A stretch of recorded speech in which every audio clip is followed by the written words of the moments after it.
Hey everybody, this is Bevin. Welcome to Bevin, a femme over 40 and her friends podcast. I'm your host, Bevin. This is my co-host, Biscuit Reynolds. We're here to start the show. Today is my fourth episode with my friend Scott Smith. I'm so excited to have him back on the podcast. Our other episodes are juicy and great if you're interested in witchcraft or designing your life or coming into harmony with nature and spirit. I think this is a progression you will enjoy. One of the things when I endeavored to create a podcast that was about me and my friends, I wanted to show you growth and evolution over time, not just with me, but of course you can get that from the solo episodes. If you started episode one, I hope you hear the difference in who I am and how I've evolved over the years, and also with my friends. And I kind of knew there would be gender transitions among them and name transitions. Not that's not the case with Scott, but certainly like over the last 4 years we have evolved, and I think that's so cool. So in this episode, we talk a lot about divine will, and kind of figuring that in your life. And we've talked in the last few months, I've talked a lot about like desire energy and like what's coming through you. And I think it's one of the most important things you'll do. Figure out who you are and do it on purpose. Style is being yourself on purpose. And so divine will is just like what wants to come through you. And Scott has a beautiful take on that. We also talk about love and relationships and risking love and like what comes up in love. And if you stay to the end, which I hope you will, Scott gives a very powerful card spread to ask questions before you do any spell casting work, which Scott's going to teach that on his Patreon coming up over the next year. And so I just thought that was really cool. Like just very good, clear questions. I pulled out my notebook. If you're watching this, you'll see me pull out my notebook and write them down. They're really good. So this is a great episode. I'm excited that you're tuning in. And I also just want to tell you the best way to support this podcast. First of all, like, subscribe, share with a friend. Those things really matter and make a big difference. Posting about me and my classes and who I am on social media and why I matter to you. That I'm definitely an acts of service and words of affirmation love language person. And certainly word of mouth is the very best advertising. So if you have people in your life who you think would benefit from the work I put out in the world, please share about it. But also my Patreon page, patreon.com. That's a membership support site that allows folks like you to support creators like me to create more work in the world. The only reason why I'm able to focus so much energy on producing my podcast and my free blog, which is queerfatfemme.com, in the world is because I have supporters who help me, meet the material needs of having digital real estate online, and also material needs of my insurance just went up $50 a month because Geico says insurance is just more expensive now. So, all those basic things about being in a meat sack on a floating rock through space. We could be in the forest eating fruit and playing music with our friends, but humanity, created bills and money. So anyway, all that to say, I would love if you would consider supporting me either through a one-time donation or through ongoing support on Patreon. Patreon is really cool because it's like my playground where I, as a creator, can create things that are of value through a paywall for folks like you. So I teach a class called Fat Kid Dance Party Aerobics, which is for anyone who feels left behind by mainstream fitness. If you've ever been called too much, too fat, or felt too awkward to dance, mine is the supportive class for you. You can do any of my classes from a chair. You could just be laying there in the fetal position. You'll still get something out of it. I teach intentionally through play and fun because you will learn something so much faster through that modality versus if you read it. It's like 20 repetitions to learn something versus 400 repetitions to learn something. And what I really want to help you do is to regard yourself and your body with love and care, which is something that I kind of had to scratch my way through the dirt to climb out of hating my body. But here I am, and I love and respect my body, and I feel she's my partner in life in this experience on earth. And so I want to help you learn that. I also teach a lot about spirituality that's only available on my Patreon page. I have an on-demand membership, and a really cool thing I'm doing for the winter. It's called Terrapin Tuesdays. And so I'm combining my love for Grateful Dead. I wouldn't even call Terrapin Station a song. I would call it more of a metaphysical transportation device. And I'm adding my passion for supporting people moving through grief. Grief is something I've unfortunately become an expert on, or fortunately, I've lived a life and I've loved a lot. And so grief is part of that. And so there are ways to support grieving through your body. And I am intentionally learning a new grief support stretch modality every week and adding it to when I'm teaching. Unlike all of my other Zoom classes, which just happen and don't get recorded, these are recorded for my on-demand members. So anybody at any level of the Patreon can join the Zoom class on Tuesdays. It's 5 p.m. Pacific. All the other times around the world I post. I'm very good at time zones, being an around the world simultaneous teacher. And so you can join us for the live class at any level, but at the $25 a month level, you get access to my on-demand menu, which has tons of classes. It's not just Hairpin Tuesdays, but it's an 11 to 15 minute stretch class that is focused on your body supporting grief and grieving. And and I say stretch class, and I mean we stand. I don't like to do any on the ground stretching when I teach. That's not my modality. But it's a great class. I'm really excited about it, and I'm excited to see it unfold. And I'd love to invite any of you to come and join that. And if you are listening to this episode in the future, they're there and available to you now through the on-demand class. So patreon.com/FKDP. The link is in the show notes, along with lots of other ways you can support the podcast. And also shout out to listener Kim, who sent me a cool thing from my Amazon wish list, which is on there. So thank you so much for your support. And thank you to everybody for tuning in and being part of this community. It is truly an honor to serve, and I am grateful for your attention. Because remember that the three things that the robots and the billionaire oligarchs crave most are your time, attention, and money. And I'm grateful that you're spending some time with me and my friend Scott. So on with the show. Scott, welcome back to the podcast. Yay. Together again. Together again. I love our solstice ritual. Happy solstice to everyone who celebrates, who's listening. I love that I met you in LA and doing in-person social solstice rituals. And ever since I left, we connect for the podcast. Yeah. Those were good rituals too. Yeah. Really good rituals. Right. We had one at Open Eye Crystals. Uh-huh. Right. And that one had Cardi B playing in the background while we were getting ready. Sure did. The other one was at no longer there, but Lightness in Highland Park. Oh my God, that's right. Wow, Lightness. R.I.P. Kathy. Yeah. Okay, so let's dive into our topics for today. So can we talk a little bit about divine will? I feel like you're my favorite teacher who talks about divine will. Ooh, wow. Yeah. That's a great topic. It's been high on my list lately. It's a program that we did together online. And it was through Luminescence that we originally got that program. There's several ways to approach it. And I like to sort of like touch on a lot of bases, but when we're really talking about it, essentially what we're really talking about is our true will, our true selves, our authentic voice. When we're talking about divine will, some people will make that about something higher. Some people will make that about something deeper. Some people will make that about something inner. And I think you're all correct, right? Like, I think that you're all correct. You're talking about the same thing. You're just having different approaches to it.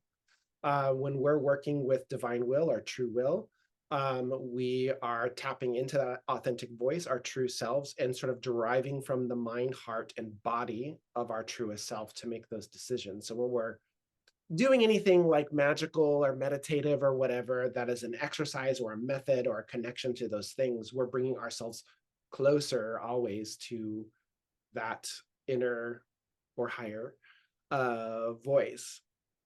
I think the most interesting thing about those programs, if they're really working for you well, that is, the method works for you and you're getting a lot out of it and you're feeling traction and all that you're doing, whatever that means for you, is that you realize it's sort of a never-ending journey, and that it's always an opening up to something a little deeper, a little more, and then there's a great spirit. It's like there's a whole wild country waiting for you there, and it's you know, and everyone else that you encounter in it. And that's all part of the divine will experience. It is both an inner understanding, because it is our spiritual journey that it is a part of, and our spirituality in essence is our inner worlds, right? It's who we are inside ourselves and learning to express that outwardly. And I think divine will is a great practice.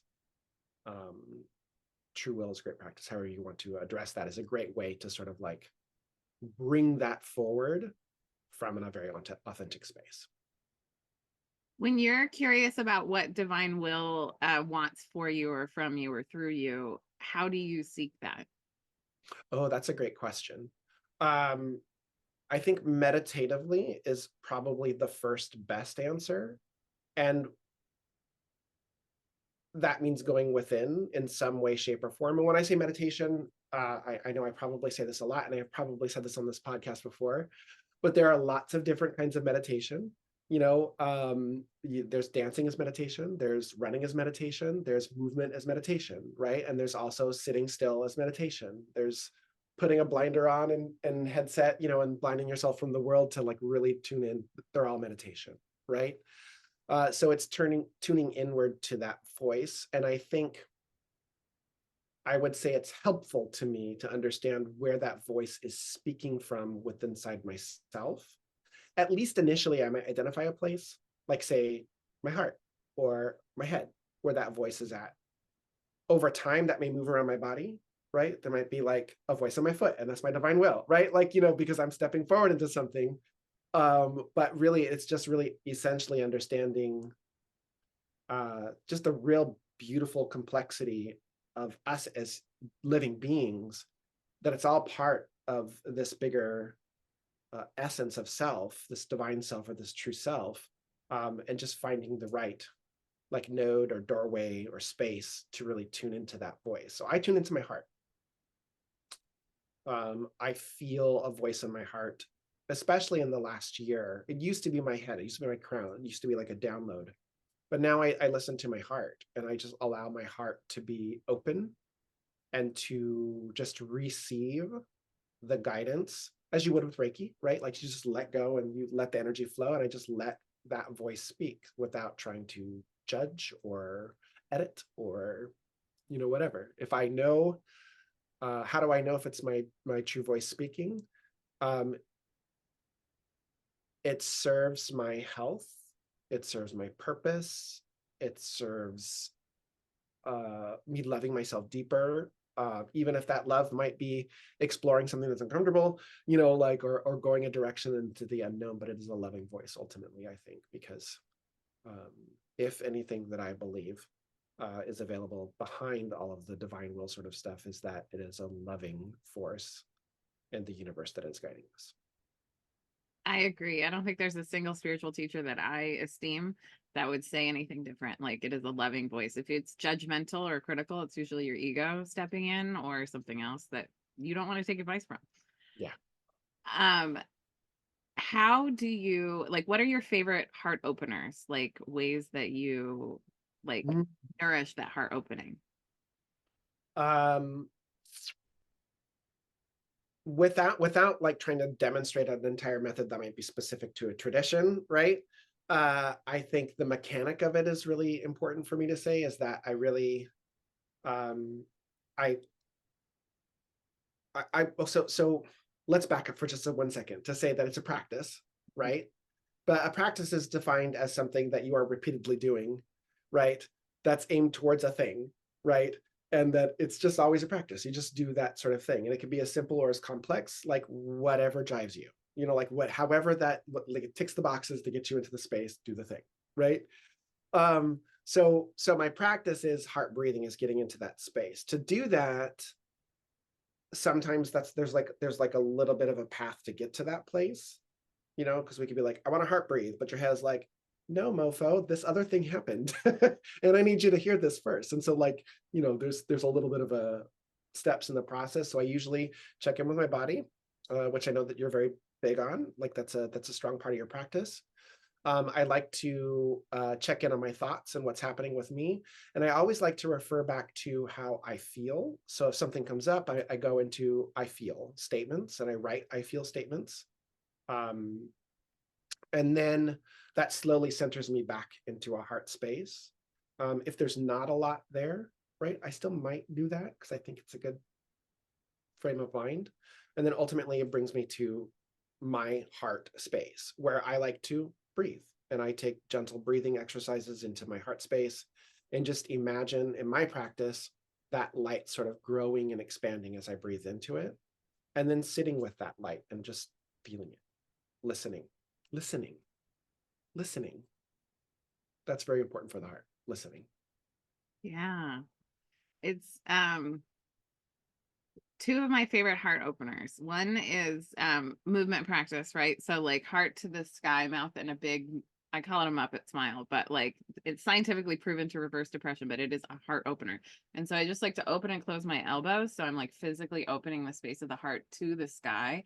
And like when it's also scientifically proven to improve confidence when you look up. So like looking up at the trees as I'm walking, or like opening up that heart space and just like having that 2 minutes of that can help you open your heart. But it also helps to teach the body that no, we don't need to be in this stuck sad place. But I think it's good to do that kind of stuff proactively, especially if you're wanting to listen to like what is true for you.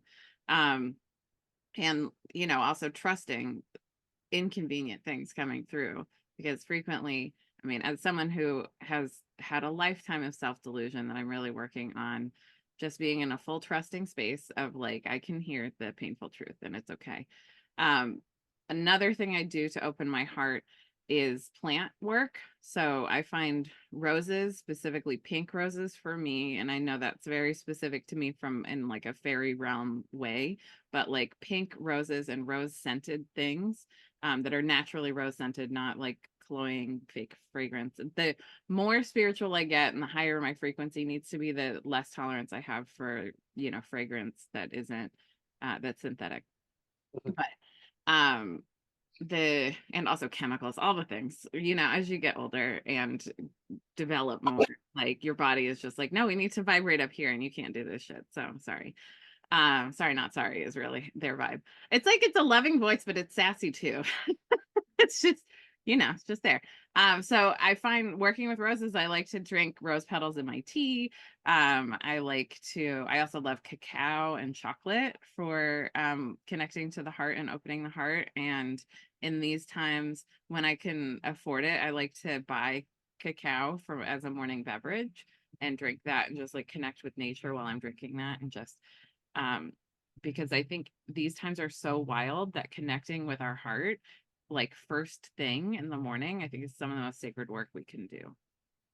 I really want to speak towards the body thing. That exercise is really great. I've done that exercise from you. I learned it from you, and I've actually passed it on to other people. I'm like, Good. you check this one out. This is good.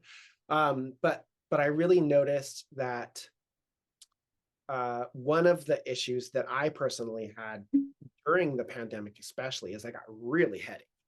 You know, like I got really into my thoughts. I went down rabbit holes. I went into, you know, bunkers, you know, like I went all my places, right? Into my practice and all these sorts of things. And the therapist that I had at the time was like, you know, hey, you know, like what's going on with the body, what's happening, you know, in these sorts of spaces. And I had adopted a yoga practice. And I don't know how I appear to everyone, but I want to say that like I'm not a very like flexible person, or I wasn't at the time, you know what I mean? And so I had several, which was actually super healing. I had several moments of doing some yoga, which was like beginner yoga. Her name is Jessica something on YouTube. I love her. I could message you later, whatever, for it if that's important, but it's free. You know what I mean? So I was like, I'm going to try this before I commit to anything. And I got myself into some positions which were hilarious because I couldn't get out of them at first. And so I thought, I'm alone. I'm twisted. Who do I call to get out of this position? You know, stay there laughing, you know, with myself, you know, at the absurdity, you know, of putting myself in the position, which really helped to loosen my body and open my heart. Because the more I was embodied, the more I was in myself, the stronger that heart connection grew. There's a saying which is, I don't like it very much, but like, you know, we're like a soul in a meat sack or something like that. And I get it, but I also think that I think the body is soul. I don't think it's just a meat sack. You know what I mean? I think that this is soul. And when we're in it, in whatever way, if we're doing Fat Kid Dance Party, if we're doing yoga, if we're doing whatever the thing is, you know what I mean? Like, you know, for a while for me, it was just from the chair, which I heard your encouraging voice from Fat Kid Dance Party. Like, remember, like, if you can't move, sit in the chair, you know? All of those things I think really help. I 100% agree with you. If it's done with yourself, for yourself, in a way that's gently encouraging you to be more present in your body, it does open your heart, because that's self-love, you know, that's generative of self-love. They wouldn't train us to be disembodied if our body wasn't a dangerous place for us to be in. Mm-hmm.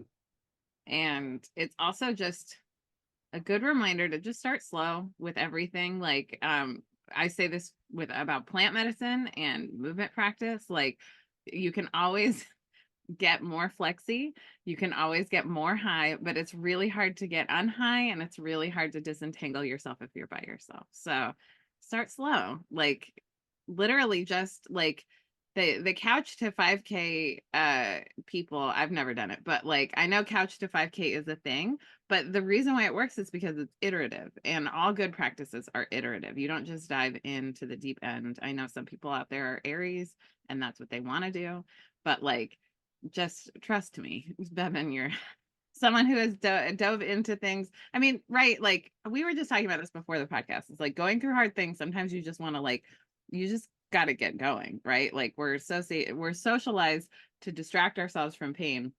And frequently, as someone who's a procrastinator, like, no, I don't want to affirm that. Someone who has practiced procrastination a lot in the past and who now only says yes to things I really want to do or intend to do. So I do not procrastinate. And I'm really working on iterative practice, and everything is just do a little bit at a time.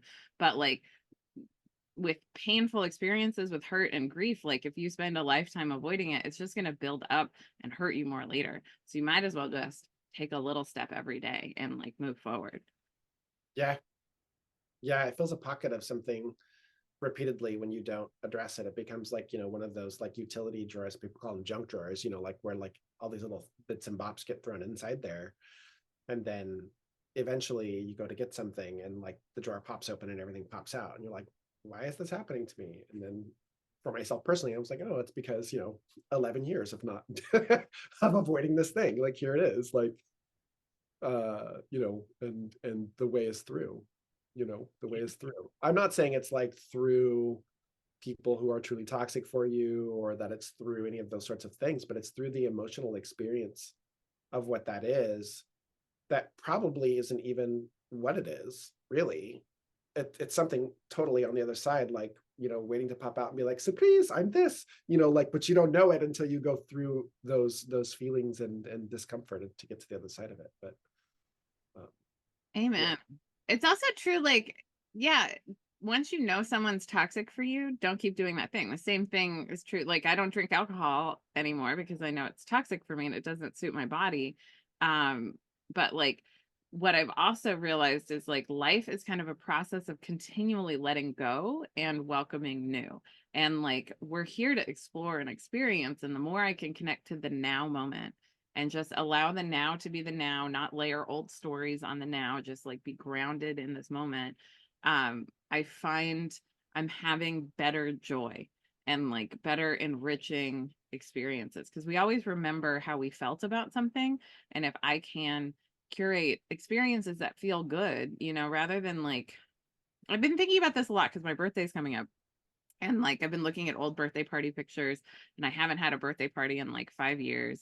And seeing all these people who are at various parties that like are not in my life anymore, because and this is, I'm not calling anyone specifically a toxic person. Toxic is how your body, you interact with that person. And so just like alcohol is toxic for me, certain people are toxic for me, right? And once that becomes clear, that's clear. And there is grief and there is pain in releasing friendships and relationships, family members that I thought would be forever relationships, but in fact do not support my highest good in this moment, right?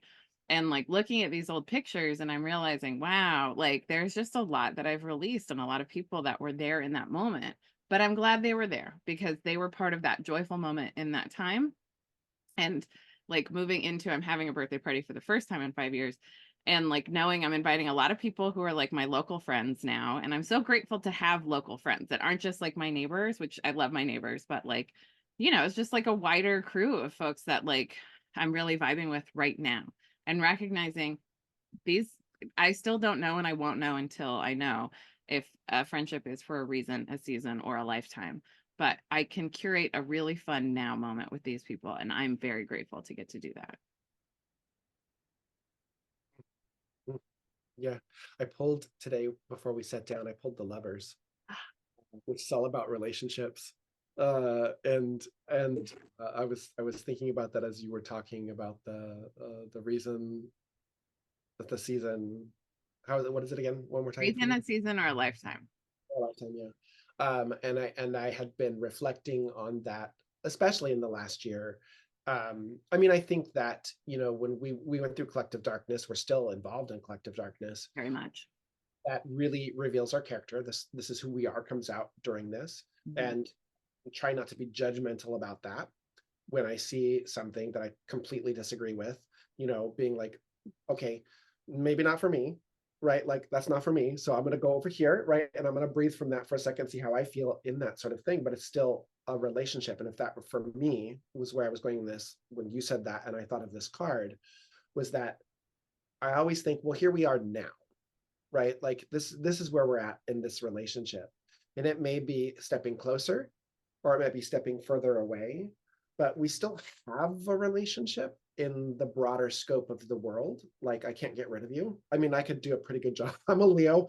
Like, of annexing something so I don't have to deal with it. And I try to watch that about myself because I'm a fixed sign and I know that I'm stubborn as fuck and like, you know, have strong opinions.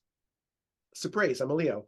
But I'm mindful of that on myself. But I do know, but I just sort of take it from that perspective. I like the your philosophy on that. I think for me it is just where are we at now? Like are we still walking this direction? No, cool. I want you to enjoy that direction, whatever it is for you, even though I cannot see it.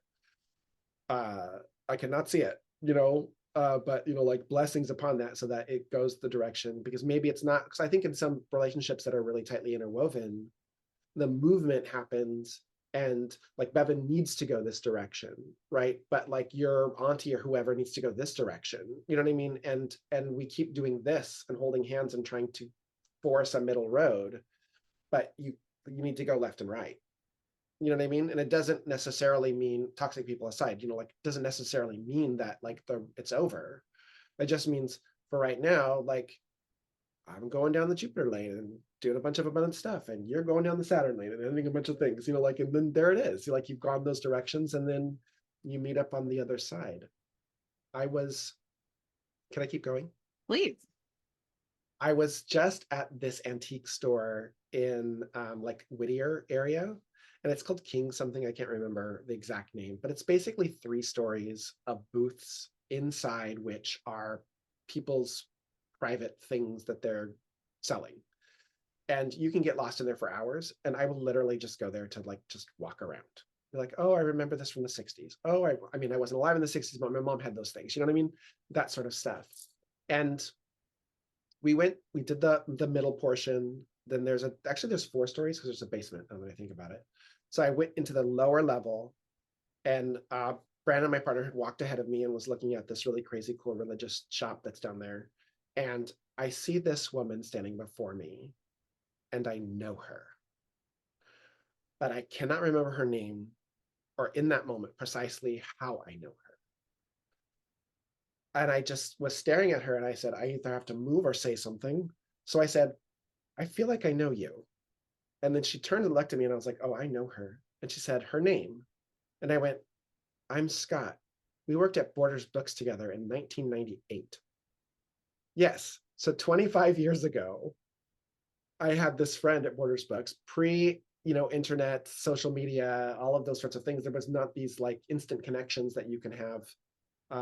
And there was a series of tragic circumstances in 1998, and I had to move, and I ended up moving to New York and Guatemala and all these crazy places. And then we just lost touch. And so we hadn't talked to each other, and there she was. But it was, for me, like that's where we were, and then these other thing happened, and we shared our stories, and we had literally gone on opposite ends of the countries and all over the place to come back to that moment together. Like we randomly went there, she randomly went there, like like it was, our hearts were just full open, we were crying, we were hugging, like all the things, and exchanging numbers, and I think I spent 40 minutes with her downstairs just talking, that sort of thing. But that relationship, at the time was sort of, we totally went different directions, like went to college, studied law, like went that is a criminal attorney now. And then me went, another direction, and went to other countries and all that sort of thing. And then we just came back together, and it was like our relationship was renewed, like in a moment, like like we were together, and our hearts were open, and tears in our eyes, and laughing, and there it was. I think that is maybe a very interesting example of it, but I think that for me mirrors that idea of relationships, is that we struggle to try to make it hold on to be what it is, because we care.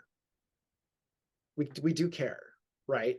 But like that's not really the answer necessarily, right? And then when we let go and we allow things to unfold and happen, we really get to see the beauty of the relationship as it is. It takes all parties involved to really engage that, but and when it doesn't, it doesn't. But like if we have that, if we can remember that for each other, I think that's a great reminder I for think the me. spiritual process is like constant surrender. And Oh, like there's like old codependency stuff for me, like when I look back on times when I tried to control other people, like I think one of the most beautiful things that you can give someone is a gracious response to their no, because their no is just a clear indication of like what they need. And like we're not socialized to say no, because we're socialized to care 100% about what other people think and 0% about what we think. And really, we need to care 100% about what we think and 0% about what other people think, like while also being kind and moving through the world with kindness. But like, I've been thinking about that because I was not gracious about a no, and I was very defensive. Like I had a lot to defend because I cared about what other people thought. And so it's interesting. Like I'm grateful for all the learning I've had, and I feel remorseful for all the times I trampled over other people's no's and tried to convince them to do stuff that they didn't want to do. And realizing now, like the gentle approach to life is um easier. It's harder and easier at the same time. And like you can't control things, like as much as we want to be walking the road with these people because we think they're safe or we think they're the right people. But actually, like a lot of times life is a series of just letting go and surrendering. And my word for 2024 for me is curious. Because I think curiosity is really one of the most beautiful, juiciest energies that we can have. And I just want to remind myself to just be curious. Like a recent friend of mine was talking about the 45th president. I don't even want to say his name. And was talking about him in this way where like in comparison to Genocide Joe, like just really thinking about like these two things and like what they did for us. And I'm like, I a previous version of me would have railroaded and like kind of gone through my Capricorn, like this, and this, like, you know what I mean? And it's like, for me, like, I'm no fan of Biden, like, I've abdicated from any political party. I think we need 12 parties to actually represent actual human diversity in America. And, but like, I'm no fan of that guy either. You know what I mean? Like neither. But like, it was just interesting because I'm leaning into curiosity. I just listened, because most of the time people just need you to listen, and I just listened, and it actually gave me some really good information that will help me, I think, in my work in the world to support neither of those guys. You know what I mean? Like, so it was just like, because I was willing to be curious and not defensive, because like, there's nothing threatening to me. And also, I wouldn't even call this guy a 45 supporter because he doesn't vote. And so like, I'm like, well, you don't vote. So, like, do you get to have an opinion? I mean, I sure you do, but like, you don't vote, like, so in some ways I'm like, I feel not threatened by this guy, and so But I do see it like as coming from a real place of privilege. You know what I mean? Like if you're not gay or a woman, like, or a person of color, like you have so much privilege in this circumstance. Of course you can think about things objectively from an economic position. And like the rest of us are out here like just trying to stay married and like have our health care, you know, like it's bonkers. Anyway. Yeah, I love that. I think curiosity is a great word. I try to cultivate that all the time. I've had some moments with people throughout the last 4 years, which quickly were steamrolled into hysteria, and, like where it was like coming at me. And I had to say, like, okay, this is just information, right? Neither one of us are in a position where this affects us at all. And we need to look at it from that perspective to be more reflective on this. I'm not attacking you. I'm actually just listening to you, or I'm just saying what you asked me what I feel, and I'm saying what I feel, and it turned into something else, which I think the second card I pulled today was the Mother of Water, which is the Queen of Cups. Had a lot to do with had a lot to do with being this reflective person. This like she's like living, breathing, like divine inspiration and poetry and like heart energy. Seeing the water. This card in particular, the lotuses floating around her. Like this energy is really observing what's being reflected on the surface of our lives, but understanding that we are much deeper people, and that I think of the Queen of Cups as a lot like the ocean, like she's vast, like she's that sea goddess kind of energy, and all kinds of things float in the ocean. And, it can flow along that direction. It's not necessarily reflective of us. But I think that she also teaches us that what is being reflected in our consciousness by how we feel about it, or the thoughts that come up for it in it, are all just really super rich tool to take that curiosity and be like, okay, journal, why do I think all these things? And like, get your 3 pages a day in or whatever, like, and just like really, to get involved in those sorts of things. So I think that that's very important. My observation of everything, that I have found myself encouraged to create the space to have my own thoughts and my own feelings, because data-driven information is always asking us to accelerate the input of that information, which comes at a pace that we often forget to think more, to feel more about what we're doing, and just sort of recycle a lot of stuff back out. And I was doing that. And I had to be like, whoa, okay, like let's pedal back for a second here. Like let's start to see what I feel on that. So for 2024, I feel my word really has a lot to do with reflection. And I'm sure that there's probably a German word for this, but like also spaciousness, like, just be I like, love the German language with all of their words that mean this and this, like reflection with spaciousness. yeah, I learned a fun one from I have friends, several friends from Germany who were just visiting, and they told me a word, which is someone who is very intelligent and knows a lot of things about a certain subject, who then thinks that they're an expert on every other subject. That is a word that needed to be made. Thank you, Germans. I'm not going to pronounce it, but it's called fascidat. Like it sounds like fashion idiot, but it's fascidat. But it's like Not. smart about feels, but so therefore all about children. Like it's like and there's a word for it. I know that they probably have a word for curious reflection and also spaciousness. There's probably I'm gonna text my friends after this and say, what is the word for this? And they'll say, oh, it's it's bibbidi ba, Oh my God, I love that. Yeah. And also I love the reminder from the Mother of Cups that like that we see the reflection on the surface of what's going on, but there's always so much more depth under that. And the High Priestess is frequently pictured with a swan, and swans, and the swan with the high priestess, like dives under the water. She and goes to different worlds and comes back and reports back to the high priestess. And I love, like, I went on this deep dive about the high priestess, like specifically about the swan. And the swan is like, what I love about the swan too is that it's like multiple genders, like different traditions have a different gender for what swan is. And so that to me says swan is all the genders. And but I just, and I love how fierce swans are, and like how they're both just beautiful and loving, and like when two of them are together they make a little heart with their necks, but then, and the way they hug is they like wrap around your neck, um which I just think is so tender and adorable. But then they're also like, you know, not birds you want to fuck with. Same with geese. I'm not trying to fuck with a goose. um but when I think about the 12 days of Christmas, because we are 12 days out from Christmas, like I think about the amount of fowl. Like 6 geese a laying. I don't even want one. And then they're making more geese. Like, anyway. I really resonate with goose energy lately. I saw, when I was waking up this morning, one goose flying by, going going north, honking. And I was like, oh, I hope you find your friends.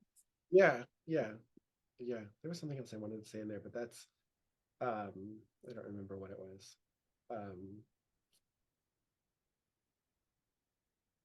Say let me. I don't know. Tell me more about the lover's card. What does the lover's card mean to you?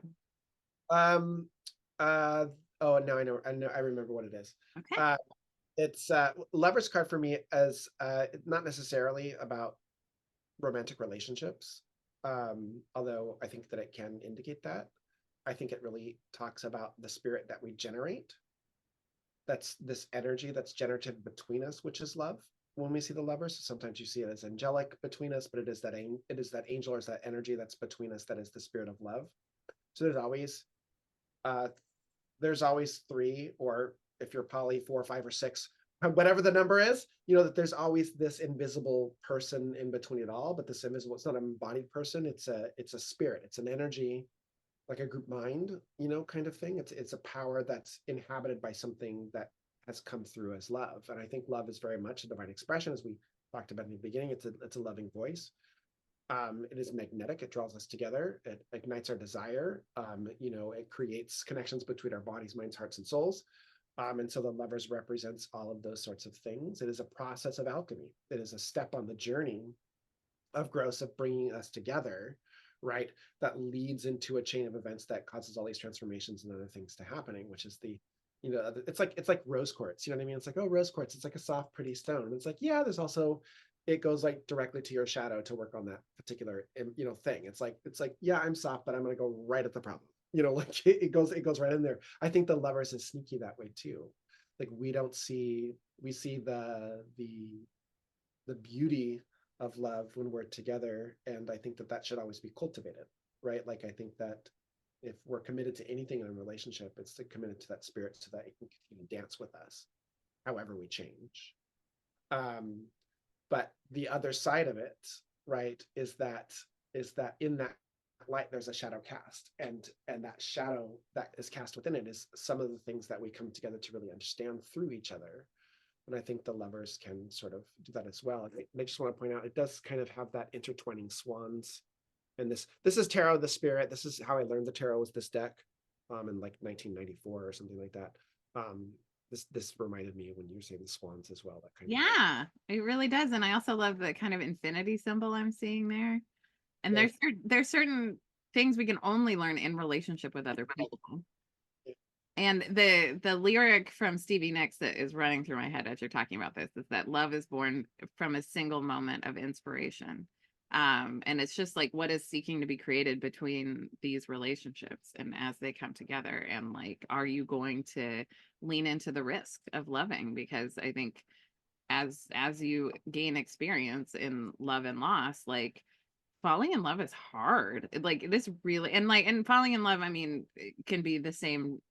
Like I feel almost threatened when I reach a level of intimacy with new people who I'm really enjoying being around, because it's like it feels scary and sad that it might go away someday, you know, that they might die or we might fall out, you know, and like that but it's always worth risking love, in my opinion. Like, and my advice to everyone listening is that it's always worth the risk, even if it hurts, because you're going to learn something about yourself.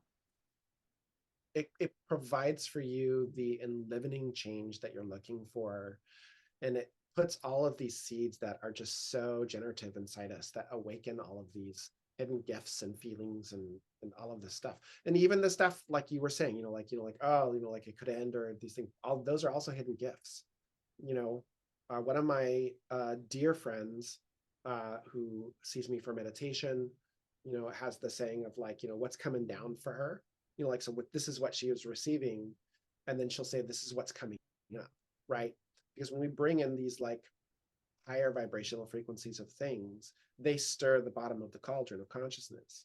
When they stir the bottom of the cauldron of consciousness, this is all the stuff on the bottom that sort of comes up out of us that we may not address every day. And when that happens, I always try to remember that they're here for this too. These parts of myself are here for this too. Like, they're here for this light of love as well. And that's also part of the process, I think, the lovers. Yeah, they're here for this too. Yeah. It was during the pandemic. There was I think they're called the Benigans. They're this band. I don't really know much about them until then, but she had gotten her COVID vaccine. The first one, it was like first out. It was like Rocket, whatever it was called, whatever the program was. Yeah. It had some silly name, but Lightspeed, I think that's maybe what it was called. I can't remember. She got her vaccination, and then she just had terror in her body as she had it. Wow. She sang a song she has this amazing voice, and cried while she sang the song, and sang to the ancestors of her body who speak through the fear. Because our ancestors were rightfully afraid of stuff because they had to get the F out of the way.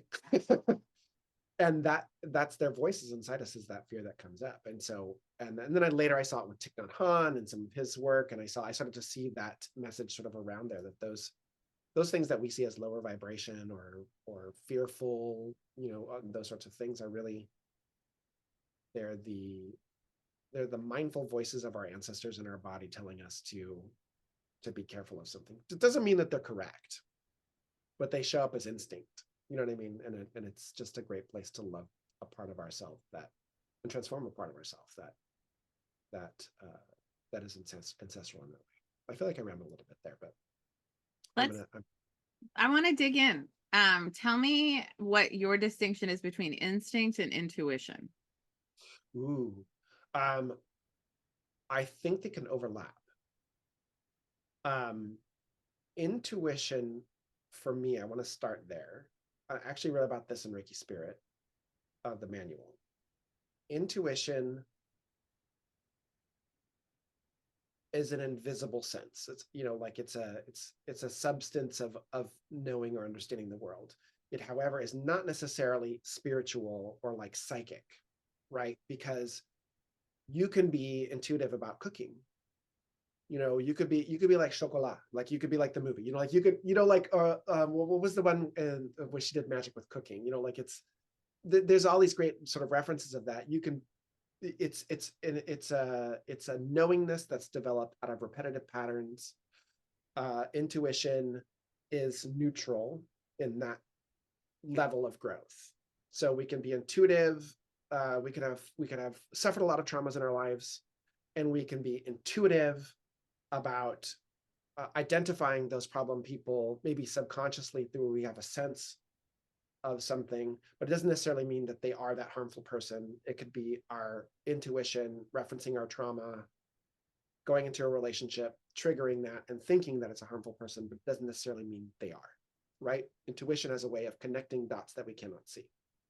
When it's connected to instinct, or when it's connected to our psychic force, our spiritual body, our divine self, true will, whatever you want, then it starts to take the information, which is informed by however you want to figure it, your divine pattern, your true, your authentic voice, your true self, or whatever. Then it starts to speak through that pattern identification that the intuition does to inform us what these things actually mean. And then the intuition transforms into something very magical. Instinct, I think, is the things that are embedded in us. We inherit. They are in our body. It's the wisdom of the body. You know, it's like the turtle, you know, who comes out of the sand at the beach and just goes right to the water, right? And to go into the ocean and what to eat, right? That is instinct. And I think that we are animals and we all have that instinct inside us. Ours, I think, are complex. Our instinct is based on what we have, like 380 or 400 million years of evolution, whatever, from the first tiniest microbe cell life to what we are now. That's ancestral, right? That's ancestral. And I think all of those instincts are within us, and we don't understand them all. But they activate in us, and they are patterns of cause and effect in our lives. When our intuition is connected to our instinct, I think that we can properly identify when something is threatening or harmful, or something is juicy and good. It works both ways. It's not just about the harm or the threat. It does that. When our intuition, our instinct, and our highest self, our true self, come together, then I think we have a really whole working body of intuitive force that's really speaking from all of those soul parts of ourselves. That's how I would sort of bring that together. And I'm going to credit Temple of Witchcraft on that one, because the books Christopher Pensack, as you go deeper into that working, it's not just limited to that tradition, but that's really a core part of what we do, is learning to navigate those cells, but it's available for other stories and mythologies and stuff too. Yeah. I think what's also true to remember is that our bodies keep the score, and so when you're doing something that is out of your comfort zone, your body thinks it's gonna die, and so it's the physical threat that you feel.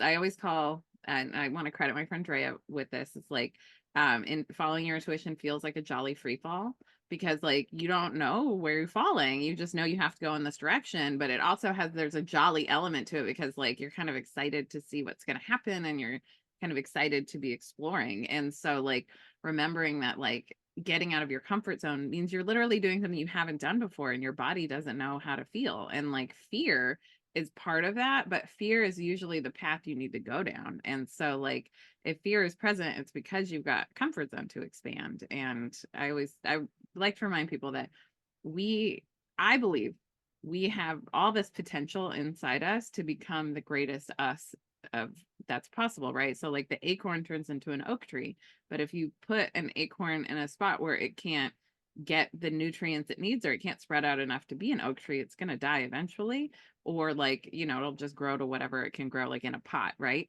But if you're expanding your comfort zone, you're growing roots. Your comfort zone is getting bigger and bigger and bigger, so that the oak tree can grow and get its ultimate shade on, or whatever.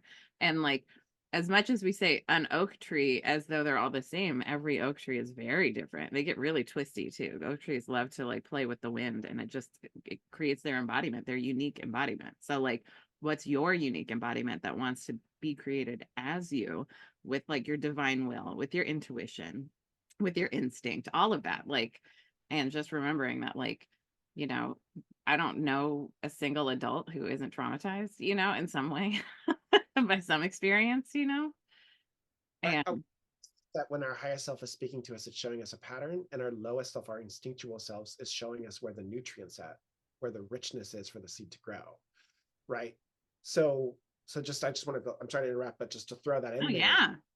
Seed doesn't grow because it's not in the nutrient-rich environment it needs to be in. And while I'm not saying for people to put themselves into harmful situations, right? But when we're looking at it from the perspective of the safety of our exploration of what is uncomfortable for us, right? Therapeutically, magically speaking, whatever your guardrails are involved in that, then we place that proverbial seed of the oak into that sort of space, then the generative energy starts to activate it, and then it can grow with the pattern of the higher self into something that is the twisted oak in the wind, that kind of thing. Sorry. No, please, I'm here for you and to share your wisdom with everybody out there. And I love this time of year too, like as hard as it is to lose all the tree leaves, like I love getting to see inside and see all the like twisty turny distinctions that we have, because we're really taught to homogenize the world around us so that we can understand it more and feel command over it. But actually the world is full of just these beautiful beings that want to be in relationship with us. And if you walk among the trees and just slow down enough to recognize each of them as an individual, I learned this from you. They're the priests and priestesses of the plant world because they live so long and they've got a lot of wisdom to give. And I learn a lot actually because trees like spend the first third of their life growing, they spend the second third of their life living, and then they spend the last third of their life dying and decomposing and providing nutrients back to the earth. And I think that's so beautiful. And only about 10 to 20% of all deaths are not premeditated. Like you have a heads up about 80% of death. And it's just a good reminder to spend your years in a way that is nourishing to you and the world around you. And to kind of not to destigmatize death. I think there's a lot of cultures that don't want to talk about death at all, and are very afraid of death and aging, and like it's just a very natural part of the life process. Oh, and also to stack onto what you were saying earlier about the soul being part of the body, is that when we die, like suddenly many pounds are gone, and I believe it's the soul.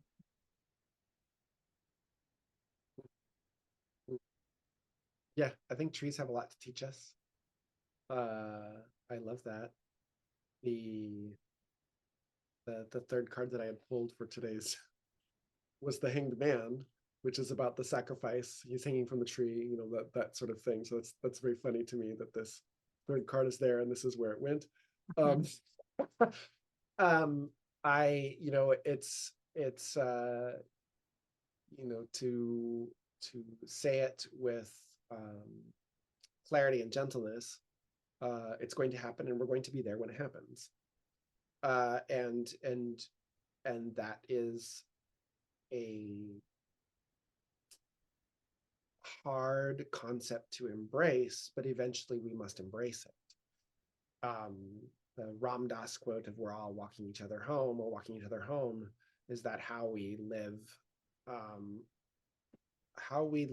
our lives with respect to death is everything. I think we said this in like our first podcast together. But that it really, like, that was a concept when I was younger, but now I'm like, oh yeah, that makes a lot of sense, because I know I'm walking myself home in this direction, and I'm walking with you, right? And how I live today matters, and how I treat these relationship matters, and how I pick myself up when I fall, and you know, that all matters, because it does in the end matter to this soul, this body, and this experience. That's, you know, I'm 50. I'm in the last, you know, I'm in the last whatever portion of my life or whatever. I think I'll be 100, but we'll see. You know, like I've said that since I was very young, but it does really matter. And I think that trees and that thirds analogy of their, or example of their life, I think that really does speak to that a lot.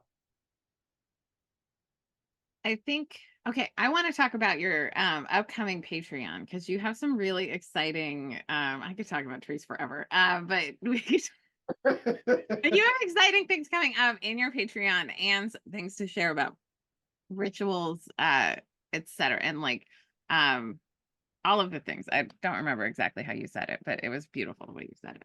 Yeah, I mean, I think that, thank you for saying that. I mean, a lot of my work goes out there. I did want to say that we do have local classes this coming year, which really focus on magic and spell work.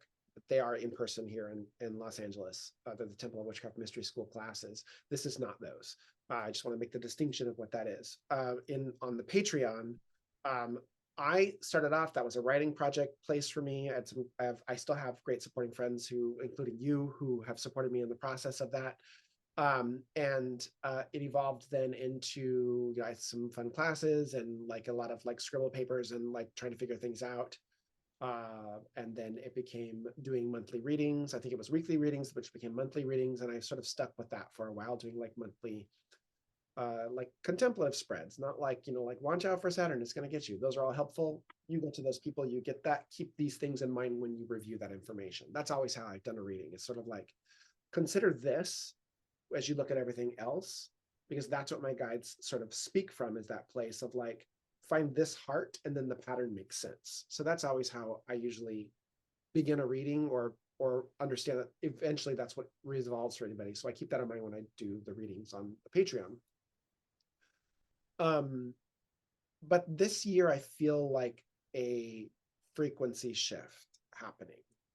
And let's just say up until now, it's been very visionary blue, right? Like I'm working on oracles there. There's an oracle deck coming out, original art, doing it with a friend, monthly meditations, writing up synopses on those sorts of things, sort of like putting together the rough draft of that at a certain level, which I think is advocates. You get to see the artwork and the meanings of the cards, sort of thing, in their rough sketch right now. Because I mean, this is probably a 3-year process, realistically. After having written a book, which I thought was going to be done in 9 months, 2.5 years later, there it is. Oracle decks, I just want to say this as someone who creates, like, I see Oracle decks as like this intense, it's like writing a book, because in many ways you are writing a book to go with the deck, but then also conceiving of which each card is. And it kind of makes sense the way Hay House does it, because a lot of their books become decks, because it's like the book is written and then it's just about creating the artwork and like figuring out the 44 or 52 or however big your deck's going to be, chunks from it. So that's a good, I'm going to remember that too, is the writing and sort of thing. That's very, very helpful. Thank you. The journeys that we have done, my friend and I, who's heavily involved in this process, I mean, they have been like, how, after we've done them, we're like, what did just happened? Like, like that was like, what the F just happened? And so like shared our notes, have a month of reflection, and then we share the notes at the end. And then that becomes the material for the book. And there'll be 4 parts to that. So there'll be like, this is the meaning of the card. This is the experiential thing that you can do. This is the ritual elements that you can sort of do about it. These are the things to watch out. So it's like, it'll have like different chunks to sort of get out of it. So you can sort of look at them, not just as a meaning of a card, but as like a tool you can put up and do magic with or meditate with, like that sort of thing. It will have like many layers to it. I love a deck that gives me a task. I have a great deck that like has like a prayer or an action at the bottom. It's like a work your light activation. And like some of it's as simple as like put this on your heart and say this prayer out loud. Some of it's journaling prompts, but like it gives me a thing to do in addition to the wisdom of like what's coming through. Yeah.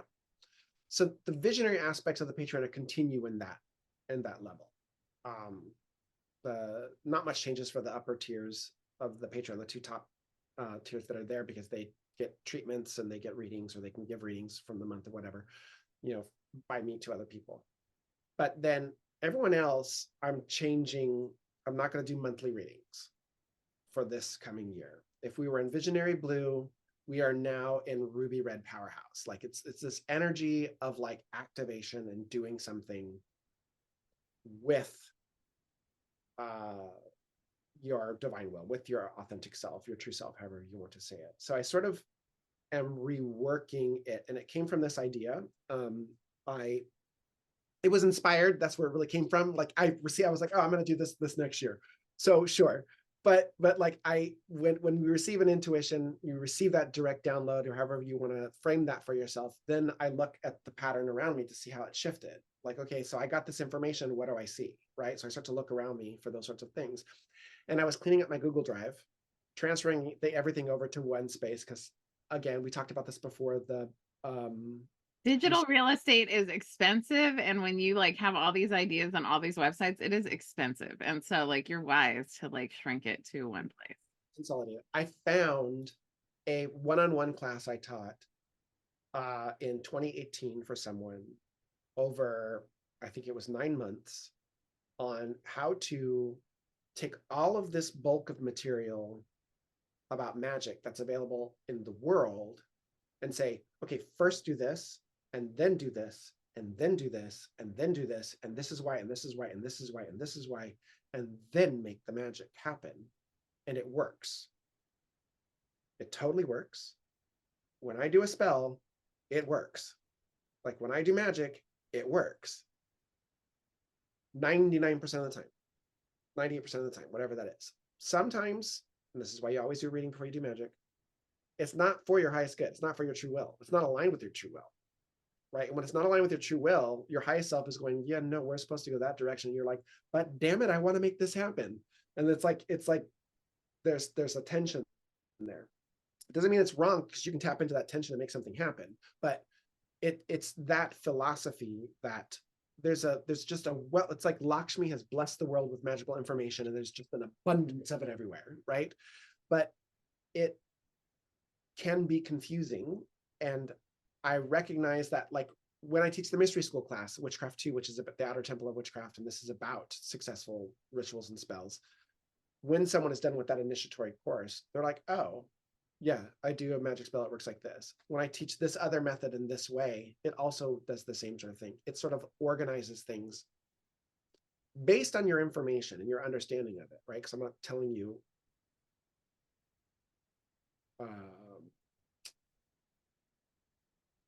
what's right for you, but like how to sort of organize it for yourself, that it does in the end work out. Your magic does start to work really well. You get to see that like the spell work is not just an intergenerative thing, that's a part of it, but that it actually attracts something to you in a concrete way where you see that thing that you wanted to manifest in the world. So I sort of broke it down with like over the months of the year, probably the first 2/3 of sort of putting it all together. So like there will be at the base level, there will be like a sort of like, this is the concept, this is how it works, and I'll put it into a video. So it'll be a teaching video that you get to watch. And then there'll be in the second tier, which is the praxis tier, which used to be about meditation, will now be, here is an example of that as a magic practice that you can do right now with it. And between those two things, it will give people like, this is how you do a circle, this is how you do a magic, this is how you make it happen, and it should, I'm being very confident Leo right now, it will work. It should work for you if you follow those steps. Are they the only steps in the world? Absolutely not. There are lots of ways to do things. This works for me. And I know that when I teach this way of working magic and spell, it does work for other people. I have had people come to me off the internet. I would like to attract this partner. I would like to make this business. I would like to, whatever the thing is that they want to do. I have this vision of being a singer, right? Whatever the thing is. And I go, okay, what have you done? And they, give me a variety of examples. And I go, okay, I see what your creative process is. This is how we're going to start to do this. And we sort of go through a step by step by step. Why are you using that tool? Why are you using this thing? Why do they do this part of a ritual? How does that even make sense to you? When you understand how it makes sense and you put it all together in that way, you're like, oh, and then it activates something. It activates something because it's a map of how the universe responds to a group of people. That's what traditions do, right? That's what methods do. And when you have that sort of method map, then it activates successfully for the most part.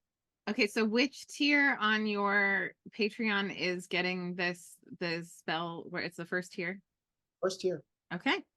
First tier. If you sign up for $5 a month, it will be this sort of walkthrough. We're going to start with the inner things. We're just going to get people on the right page of like tuning in with suggestions and guidelines. And then each month it will start to open up a different, like we'll go into elements. We'll go into like, sort of what threads the world. Then we'll start to use the tools that tap into those elements and start to put it all together in that sort of way to make it happen. So it's a good program. I'm excited. This level is really like, here's a specific example of this that you can do from my practice to make this work. But the first one is basically everything that you possibly need about it. The second one will just be like, here's a piece from my book of shadow to like practice yourself, like, or here's the thing to do this particular piece of magic in a certain way. Okay, and so to give the my listeners, watchers, viewers, audience of babes, because if you listen to my podcast, you are totally a babe. To give them a little nugget, what are some good questions? And you are babe, Scott K. Smith, also a longtime listener of the podcast. What are some questions you could ask your cards if you want to, if you're thinking, okay, I want to do spell work to bring it $5,000, for example. Like I want $5,000. What are some questions you would ask your cards to like make sure that's divine will and that's like in alignment with what you should be asking for? I would ask your cards to speak with the voice of your divine will. Okay. I would start with there without by including that voice within your cards. So to say this particular deck that I got, the Tarot of the Spirit, this was again the deck that I learned on, but I use this deck as the voice of my most loving divine self, and that's the one that talks to me through this deck. I'm the only one that touches this deck. No one else puts their hands on this. This is only for me. I got a special little blanket for it and a little couch, and like, you know, I love it up, right?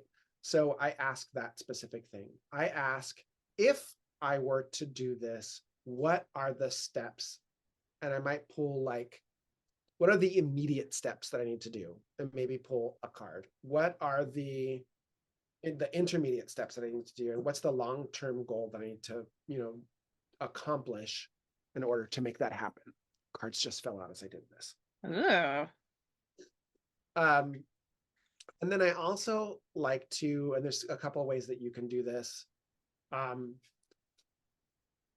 What is my hindrance? What's the thing that's sort of like preventing the process? What's sort of crossing me in this? I might also look at what's one benefit I'm not seeing that I could take advantage of right now.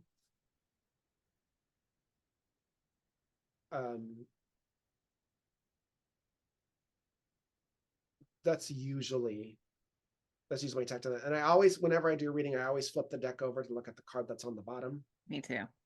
Because that bottom card is usually like, this may not have anything to do with what your reading is about, in fact, but it could be something that you're just not looking at that you need to become aware of. That is beneficial, or, you know, either way it's beneficial because you know it's there.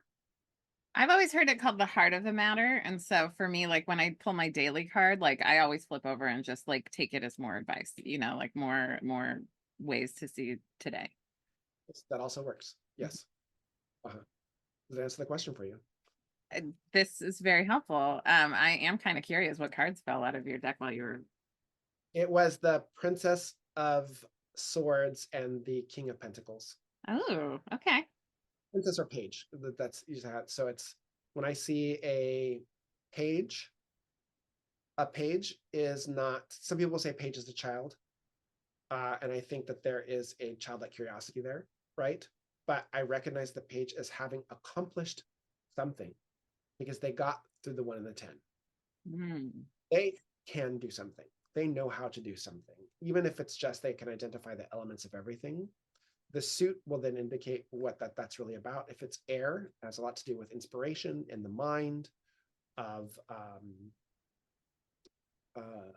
learning, of communication, you know, those sorts of things. So they know a certain thing of how to accomplish that. You know, like this might be like a good card to say, like, you know something, but there's still some learning to do, but you should definitely go out and practice. Like you should put your, you know, pen to paper, you know, page of swords. King of Pentacles has a lot to do with some, like, that's the manifester, like, you know, of manifestors, you know, in the deck. That's one of them, is the King of Pentacles. Not only do they have resource, so I would say to look at your resources and to look at how you are allocating, spending, conserving, or you know, administrating them in your life, and but really for what purpose? You know what I mean? Like, where, like, are you doing it from a place of you know, right alignment within your heart, body, and mind? You know, like, because King of Pentacles in reverse is like really miserly, you know, controlling, you know, but in the right order, it's like, you, King of Pentacles, you see something happening and you go like, oh, hey, can I tell you something about this? Like, try doing it this configuration and, doing this exercise and putting your money here. And like, they would be a good financial advisor, right? But a good advisor in that sort of sense to help you to sort of like put things in right order for yourself. So two cards falling out would be Page of Swords, put your ideas to paper or put them down, write them down, see what you have succeeded with, accomplished, what you would like to work on, and ask yourself, maybe in relationship to the question you asked the cards, what's the immediate step I need to take? What's the intermediate step? What's the long-term step? What's helping me? What's hindering me? And what am I not seeing? Great spread. Oh, that's good. That's juicy. I love it. I hope I was taking notes. I was writing all that stuff down. So I'm excited. I put it in my planner. So I can turn to it every time I have a request for the universe. Scott, tell us about tell us patreon.com/Scott K. Smith, right? For your Patreon? Yes, Scott K. Smith for the Patreon, yes. Okay, so your Redbubble is another thing you wanted to talk about. Tell us about your Redbubble. Yeah, so I'm going to go short on that one a little bit at the start because that was just an inspiration because I really needed to get a creative bug out. And a friend had suggested all these things come through suggestions from friends. So like, you should do this. I'm like, okay, I'll look at it. I'll try it out. And it is a place where you can, or you should upload high quality art. You need to generate a certain type of image there, photographs, digital art, like all of that kind of work of things, and they print it onto products. There's lots of sites that sort of do this. I happen to know someone closely associated with Redbubble, and so that made me more curious about it because I really think that they are a wonderful person, and they're very mindful. Like I was like, oh, okay, well then if you're aligned with this, then I think I need to look at it. Like that sounds like a good idea to me. So they can put your artwork onto bags, cups, dresses, shirts, phone cases, whatever. I think that that's great if that's what you want. I really like it for the printing of artwork because I make artwork. I have for a very long time, a very long art history, mostly self-taught, some graphic design experience. So Redbubble was like a curiosity. And I did it and I uploaded art. And then in the span of a month, I became like a second tier Redbubble person where like a premium artist kind of thing on there. I think because I was making original work. I still don't know how that happened, but I'm blessed with it. So I'm like, it's opening for me. And I have been taking some of magical items. There's a lot of fun, kitschy stuff on there, like that's like fun quotes or, like very cute, like adorable animal things. And like the sky's the limit. There's so much there, but I've been taking a lot of the sigils that I use for magic to make things happen in the world, putting them into artwork, and then uploading like big resolution pieces of those so that people can wear them. I have the one, this was a tester, but this is called Token. And it's like the needle and the seed with the little like a dandelion sort of thing. So it has that sort of resilience of a dandelion. And inside are symbols to like help manifest things. So I use this on stickers on candles. Stickers are the cheapest thing to buy on Redbubble. And then you basically use this as, I'm actually sending you a version of this for the new year. Me? It's really great. It's like Bayberry and Copal and Road Opener and Crown of Success to open the door to 2024 and welcome in what you want. But ultimately it's to manifest something. And I find working with this symbol, it manifests things. I call it by its name, which is token, like a token of gratitude or a token of whatever. I put the sticker on a candle, I burn the candle down, and then I begin to fill it with coins and other things that are associated with what I want to manifest. And it works. It draws it in with what I want. I also do things on there like little healing symbols. This is give this to the Reiki students. This is a symbol of the healing altar. And I've done Reiki on this one every day. So when someone uses the symbol for healing, that healing energy starts to pour through it. On posters, you can get it on bedspreads. You can get it on any of those things, however you want to integrate it. And I love that part about the Redbubble. If you have the specs right and you upload a nice enough resolution, you can make really full, beautiful pieces on there. I'm wondering if I should show that photo, but I don't know. And Uh, then well, I will say, like, one of the cool things about Redbubble that you said before we started talking on recording is that they are environmentally conscious and they care about the impact that it makes on the world. And I think that's so important as someone who cares about the ethics of everything. I don't want to make any wealth off of wage slavery. And I think, I've seen celebrities who utilize wage slavery for their wealth in terms of like what merch they create. And then I also see it reflected in the things that they're accused of by people who have worked with them. I'm like, oh, this person doesn't actually care about the human experience. And that's a character issue that is indicated through everything. So I think as we like bring our values into alignment with who we're giving things to. Also, Redbubble, one of my moms on the internet that I follow, she loves Redbubble for stickers. And so she goes on there to get cool, unique stickers for her kids that reflect their interests. But I love that you can get stickers from Scott and put them on candles because, like, oh, so excited. I have 2 naked candles that I'm ready for Scott stickers. I have like 9 or 12 things on there. Like one brings more joy, one brings confidence. What is a healing goddess symbol? There's the manifester. There's a Taurus one, and there's an Aries one on there. So there's a good earth one and a good fire one on there. And they're simple, but they're easy ways to just get a sticker and then slap it on something, and then a candle, or like your laptop or a journal or whatever, and just sort of bring that energy in. Once a sigil is made, once a magical symbol is made, it's active. These ones in particular, I keep them, and I have behind this computer, there are altars, and I feed these symbols all the time, and I feed them energy all the time so that they're really enlivened for those sorts of things. But Redbubble does have a very strong statement on their website. You can go to them. I'm not like an affiliate or anything. I just use their website. They are a corporation, but they use the businesses around the areas to fulfill the orders for things. It's not coming from just some giant warehouse, and you can read all about it there. I'm sure I'm missing all kinds of important points, but when I read it, I was very happy that I saw that. I love it. And I also love that you continually put that Reiki energy into that sticker.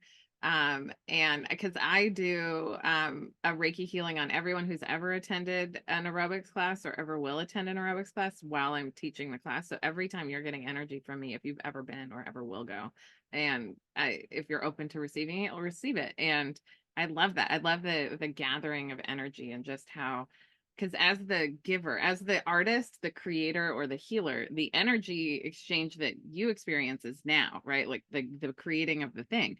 But then the energetic experience can happen at any time because time isn't really real. I love it. Yeah. Okay, Scott, tell us about your in-person things for folks who are lucky enough to live in Los Angeles. How can they find your in-person offerings? Yes, we have both online and in person coming up. So we have an intro to Holy Fire Reiki, which is coming up in January. That will be a lecture and an experience with it, so you get a flavor of the energy. Some people are turned off by Holy Fire because they think it has religious sort of backing or background to it, and not everyone agrees with that. But I don't think that's actually true. And I think that if you look at it as really just tapping into like those otherworldly beings who are in service to humanity, you're really touching about what Holy Fire is about. So I have that online, and then I have for Patreon followers, there is, or students, there is a Winter Solstice prep coming up next weekend. And then there is a online Reiki Master class in beginning, because that's 3 online classes and then some months of follow-up. You've done Reiki Master training, so you know this. For a Holy Fire Reiki Master. So if you've had any kind of Reiki Master experience, that's open to that sort of thing. And then I have in-person Reiki in April and June. I think those dates are correct.